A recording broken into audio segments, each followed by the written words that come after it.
Hello दोस्तों। आज है 9 अप्रैल 2025 और बात करते हैं आज के निफ्टी 50 चार्ट की।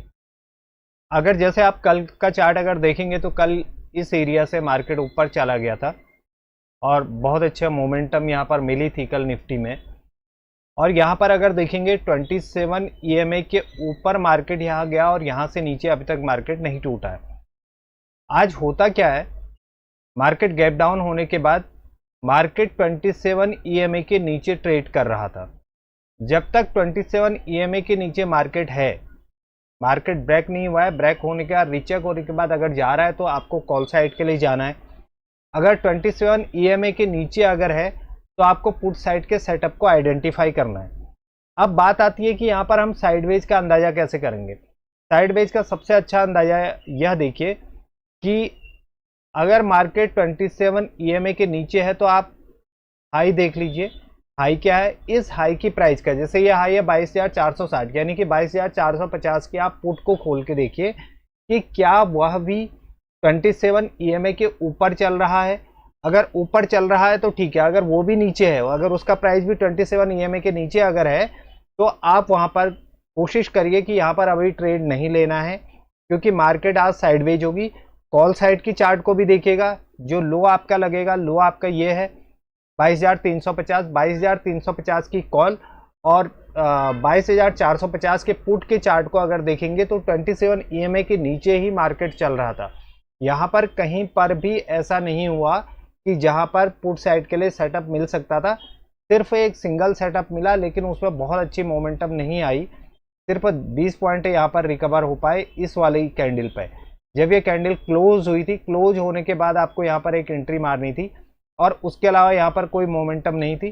दूसरी एंट्री अगर रिस्क की एंट्री थी, अगर लेते तो इस वाली कैंडल के क्लोज होने पर हमें कॉल साइड को जाना चाहिए था, इस वाली कैंडल के क्लोज होने के बाद, और इसी का लो हमारा स्टॉप लॉस रहता और यहाँ पे 10-20 पॉइंट आपको मिल जाते।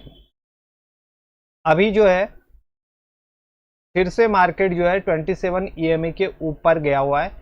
अब मंडे को देखना होगा कि अगर ये बाई चांस इसके नीचे ब्रेक नहीं करता है, इस एरिया से अगर ब्रेक नहीं करता है, यहीं ट्रेड करने के बाद अगर ये हाई को ब्रेक करना शुरू करेगा तो यहाँ पे कॉल साइड को हम लोग जा सकते हैं। अब मैं सीधे आपको लिए चलता हूँ आपके ऑप्शन चार्ट पे और ऑप्शन चार्ट में समझाने की कोशिश करता हूँ कि कैसे यहाँ पर एंट्री हमारी हो सकती थी। अगर आप ऑप्शन चार्ट को देखेंगे तो ये है 22,450 की पुट का चार्ट और ये है 22,350 की कॉल का चार्ट। अगर आप सुबह देखेंगे, आपको सबसे पहले एक एक कैंडल को आपको देखना पड़ेगा तो आपकी समझ में आएगा। 9:15 में मार्केट खुलती है, मार्केट गैप डाउन खुलती है, यानी कि आज की क्लोजिंग प्राइस से नीचे खुलती है।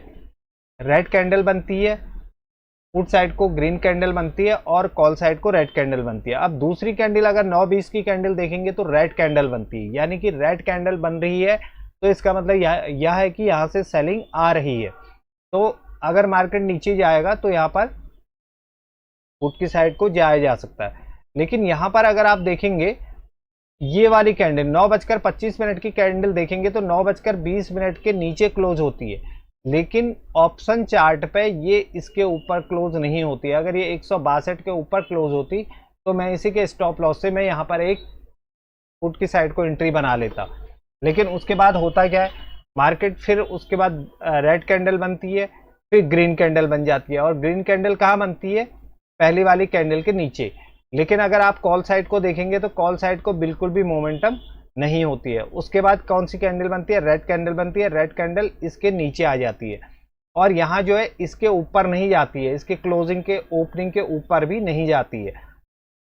तीसरी कैंडल अगर देखेंगे, अभी क्या करता है, सिर्फ एक सपोर्ट यहाँ पर मार्केट को मिल रहा है, यहाँ पर मार्केट को मिल रहा है, लेकिन मार्केट यहाँ से फिर से रिजेक्शन आ गया और पूरी कैंडल जो है, अगर आप देखेंगे कॉल साइड को पूरी कैंडल इसने खा दी, लेकिन पुट साइड को यहाँ मोमेंटम इसके ऊपर क्लोज नहीं हुई।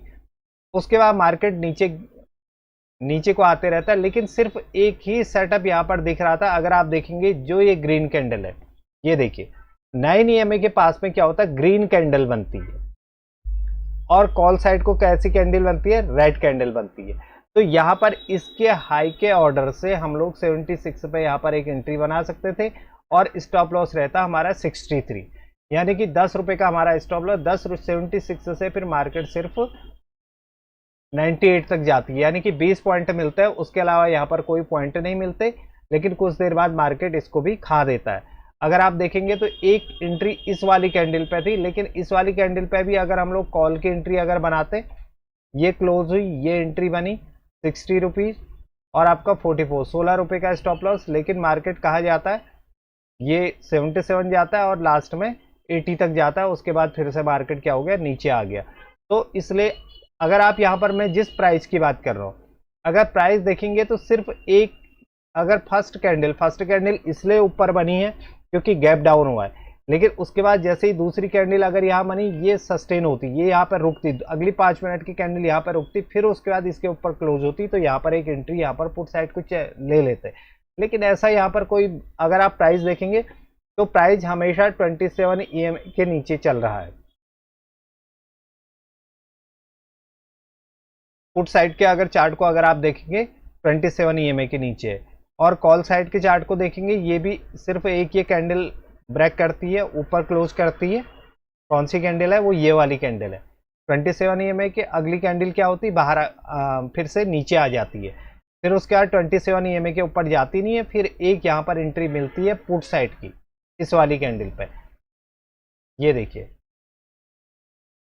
ये शार्प आया नीचे, रीचेक करने आया, रीचेक करने के बाद एक एंट्री यहाँ पर मार सकते थे इस वाली कैंडल पे, या इसके क्लोजिंग पे अगर हम लोग मार लेते 45 में, 45 से मार्केट 55 तक जाता है, यानी कि 10 पॉइंट यहाँ पर मिल जाता है।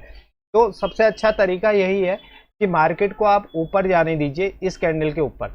अगर आप कॉल साइड के चार्ट को देखेंगे तो यहाँ पर आपको दिखाई देगा कि कैसे एंट्री बन सकती थी। ये देखिए, यहाँ पर अगर आप देखेंगे, ये ग्रीन कैंडल बनी, अगली 5 मिनट की कैंडल यहाँ आ गई, ये ग्रीन कैंडल बनी, अगली 5 मिनट की कैंडल यहाँ आई, किसके 27 EMA के ऊपर होल्ड कर रहा है, उसके बाद की अगली 5 मिनट की कैंडल यहाँ पर होल्ड कर रही है, तो एक एंट्री हमारी यहाँ पर बन जाती और मार्केट ऊपर चला गया। अब उसके बाद अगर आप देखेंगे, फिर उसके बाद ये क्या करता है, 27 EMA के ऊपर जाता है, 27 EMA के नीचे अगली कैंडल कहाँ जाती है, ऊपर चली जाती है, तो यहाँ पर एक एंट्री मारी जा सकती थी। इसके बाद क्या होता है, यहाँ पर एक अच्छा खासा मिल जाता। और अगर आप बाद में देखेंगे, ये देखिए, ये 27 EMA के ऊपर हुई, अगली 5 मिनट की कैंडल रीचेक करने नहीं आई, तो यहाँ पर एंट्री नहीं बनती है। ये 27 EMA के ऊपर बनी, ये नीचे क्लोज होगी, तो यहाँ पर क्या हो गया, नीचे आ गया। तो इस तरह से अगर आप देखेंगे, ऐसे ही अगर आप पुट साइड की चार्ट को भी देखेंगे तो पुट साइड भी आपको इसी तरह से दिखाई देगा। अगर आप ऑप्शन चार्ट को देखेंगे कि हम कहाँ पर एंट्री ले सकते हैं, जैसे ये देखिए, ये 27 EMA के पास से फिर से मार्केट गिर रहा है, 27 EMA, अगली 5 मिनट की कैंडल, फिर कोशिश की, ये कैंडल आई, ये आपकी एंट्री, नीचे आ गया। यहाँ देखिए, यहाँ 27 EMA के ऊपर चल रहा है, 27 EMA के ऊपर ही चल रहा है मार्केट, लेकिन हमें कहीं पर भी एंट्री मारने का मौका नहीं मिल रहा है। तो जब इस तरह से आप चार्ट को देखेंगे तो आपको पता चलेगा कि साइडवेज क्या होता है। साइडवेज अगर 27 EMA के नीचे ही प्राइस अगर होल्ड कर रहा है दोनों चार्ट पे, अगर कॉल साइड को जा रहा है 27 EMA के ऊपर नहीं है, पुट साइड को जा रहा है 27 EMA के ऊपर नहीं है, तो आप कोशिश करिए कि उस दिन अवॉइड करिए ट्रेड लेने के लिए, क्योंकि यहाँ पर क्या होगा कि आपके बार बार SL कटेंगे और आपका स्टॉप लॉस बार बार कटेंगे और आपकी कैपिटल चली जाएगी। तो इस तरह से चार्ट को पढ़ने की कोशिश करिए और समझिए कि हमें कहाँ पर लेना है, कहाँ पर नहीं लेना है। अब ध्यान रखिएगा, मंडे के लिए ये हमारा लो है, ये हमारा हाई है। अगर मार्केट हाई को ब्रेक करता है, यही मार्केट खुलता है, हाई को ब्रेक करना शुरू करता है, तो यहाँ पर एक एंट्री कॉल की ली जा सकती है। अभी क्या है कि 27 EMA के ऊपर क्लोजिंग हो रखी है, ये एक गुड साइन है मार्केट के लिए कि 27 EMA के ऊपर क्लोज है। बस यह है कि अब मार्केट जो है यहाँ से नीचे नहीं गिरना चाहिए। अगर यहाँ से गिरना शुरू करेगा, मार्केट इस एरिया पे खुलता है या इस एरिया पर ही कहीं खुलता है और नीचे आकर के ब्रेक करता है और यहाँ पर होल्ड करने के बाद जैसे ही गिरना शुरू करेगा, तो यहाँ पर पुट की एंट्री बनाई जा सकती है। अगर वीडियो आपको समझ में आता है, आपको पसंद आता है, तो आप इसको शेयर करिएगा, लाइक करिएगा और चैनल को सब्सक्राइब ज़रूर करिएगा। Thank you very much.